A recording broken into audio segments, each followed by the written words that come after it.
Hello and welcome back to the channel. Hung the doors on, just out there admiring it. It looks really good. And that one there don't look too shabby either.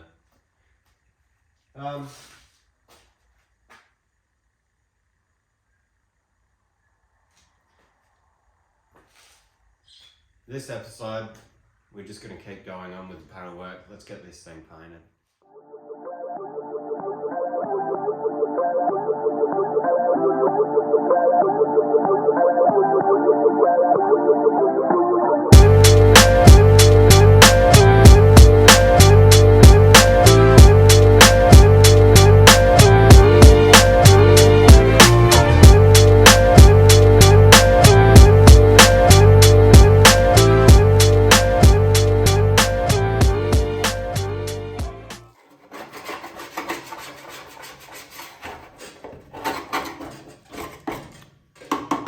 We've been bogging up rust holes.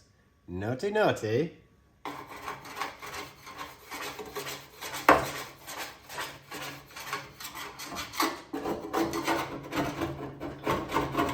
Just kidding. It looks like I've already worked here. All jokes aside, this is all paint stripped. I did have to do this section again. I've just neutralised it in water. Next thing for this is I'll get the DA and with 80 grit on it and buzz it all down. Probably bits like this where there's bog. I will put a wire wheel on it, same with this crevice here. There's no need for, your coral discs to go on this or flat discs. All you're going to do is heat this panel up and warp the fuck out of it, and then it will be no good for anyone. Or if you want to pack it with 3 inches full of bog, you don't need that stuff. Paint strip, key it up, paint strip, neutralise with water, 80 grit with the DA. Those hard to get to places like you're down in here's or here. Wire wheel it, but apart from that, it doesn't need anything else. It will be all clean metal by then. So if you're going to use flat discs, use them to grind down welds, not to grind down panels.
So here's my plate all fabbed up and ready to go. Had a bit of help from the brother with this one, but it turned out pretty a-okay. Just getting it into position now. As you can see, I've got some marks on the panel and the guard to mark it all out to make sure it's in place properly. Now I'm just looking for the clamps. Clamping it into position, making sure that the lines still line up. Now I do something a little bit differently here with this one, which you'll see in a bit further into the video. Making sure the bottom line's up okay. No overlap or anything. I try and keep a pretty tight gap in between the patch panel and the panel.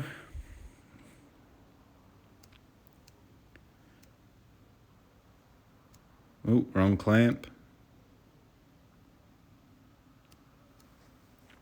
It was a bit noisy in the shed today, so I have to do a voiceover for this one. So that one's all clamped in. Clamp it at the end. These guards have a tendency, if you don't clamp them right, that they kick out. And if you've ever repaired one and had that happen, you'll know exactly what I mean by this. They make it pretty easy to see if they've been repaired or not. So that is why I will be doing something a bit different with it, which I'm just getting this piece of RHS that's been modified previously.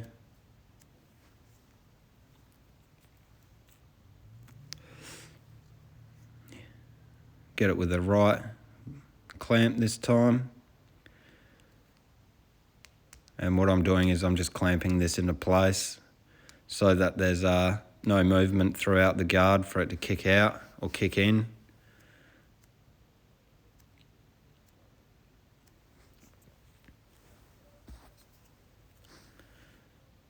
So that's just a little thing that I've used while doing this guard.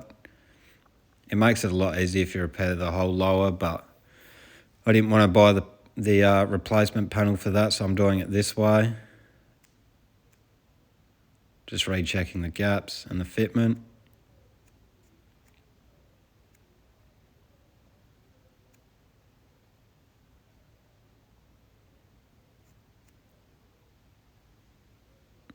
And readjusting it where it needs to be readjusted. And then we are ready to weld it. Alright, so here's the rig all set up at a different angle. Just doing my final check over before I tack it into place, making sure it's all flush fitting with a straight edge. I wanted to make sure I could get this as perfect as I could because this guard had a few other dates with a few other blokes, and apart from being bashed and bogged, there was a scabbed in patch there. So yeah, I had to make my patch panel a bit bigger to exceed the previous patch panel and to make sure that all the rust was gone, of course. But yeah, that's pretty much him.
Alright, so I've just refueled on chicken fingers and I'm ready to get back into it.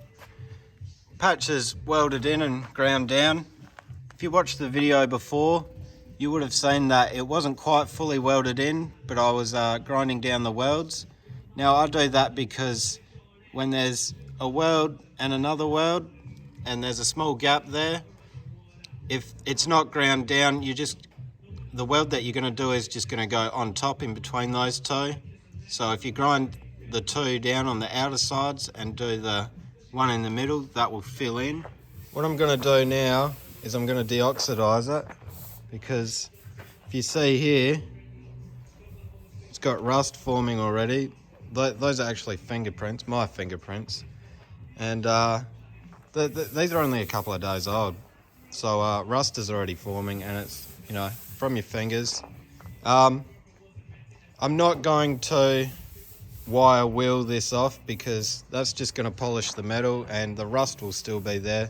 The metal is impregnated with the rust, so what I'm going to use now is a chemical called deoxidine, and I'll be doing the process to chemically clean this guard and get it ready for bog work.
Right, so I didn't bother filming sanding down this part, but something I did different here is when I was bogging this, I was putting a guide coat over the bog. I'm no professional when it comes to bog work, but you know, putting a guide coat on it is no different to guide coating your primer when you're blocking it back with paint. It just helps you block it back a bit nicer. It gives you another visual to help you through it, apart from feeling it, obviously. Helps you know where your highs and your lows are. One other thing is, when I bogged obviously the top of the guard, I try and get it in one big hit through the whole lot. The reason behind that is I don't have to mix up bog all the time, and the most important thing is where you stop and start. Obviously where you finish up and trying to feather out that edge, and the problem with that is if you have to bog the whole panel, you create a ridge where you start your next lot of bogs. So bogging the whole section eliminates you creating a ridge where you stop and start. So if anyone wonders why I mix up a whole lot of bog at once and just bogs the whole lot, but yeah, it makes it a lot easier. Like I said, you don't have that ridge where you stop and start. Alright, so this guard's been blocked down with 240 on the longboard, just dry. It's come up fairly straight. A couple of deep scratches, a couple of pinholes that I need to address, and I'll be addressing it with this one I've got behind me. Now this is Roberlo multi-extender, not seafood extender. This is a just a knifing putty that I use. I've seen a lot of guys making the transfer to using Roberlo products just because other products are being so hard to come by. I've got no qualms with that. As you can see, I'm doing the transfer. I will be using their body filler as well. Hope when I run out of the stuff that I'm using now that I don't like, and hopefully it's as good as this stuff, the knifing putty, because yeah, that's not bad stuff. So I'm going to knife up some of the deep scratches and a couple of pinholes that are in there, and then this will get re-primed with a guide coat. I will have to sand down this part and in here for a re-primer, and then I'll re-prime it, and then I'll block it back with 800 wet, and then I'll paint this garden. This will be going on the car with the other panels that have been painted, and I'll probably, while it's drying, I'll pull off another panel and start paint stripping that. I think the nose cone is next on the agenda for me, because I've got a few parts in my bedroom that, like a grill and indicators and whatnot, that are taking up room. So I'll do the nose cone next, and then I can get them out my bedroom. So next time you see this guard, it'll be painted. So just finishing up a repair here. I decided to unpick these. I wasn't initially going to unpick them. Move away from the light where it's making it the camera flicker. Yeah, these were rusted behind there here, and you could see it pimpling up. So I decided, since I'm going to all the trouble, I might as well just unpick it. And I can honestly say this was the most easiest thing to unpick and repair. I did weld up the spot welds on this. I will clamp it down, flip it over, and weld it from the back side, so it makes it a bit easier. These panels have got a bit of a curve in it. All I did with that is I got a piece of this, gonna say water pipe, put it in my vise, put the piece of steel in the vise and folded it over, and then I just cut it down to how much I needed. So that's that one done. This one's also the same. This one was a bit rustier. Again, welded up the spot welds here. Very easy to repair. I'm glad I did it now, because I was just going to look at it with closed eyes, but now I will clamp this in and weld it in.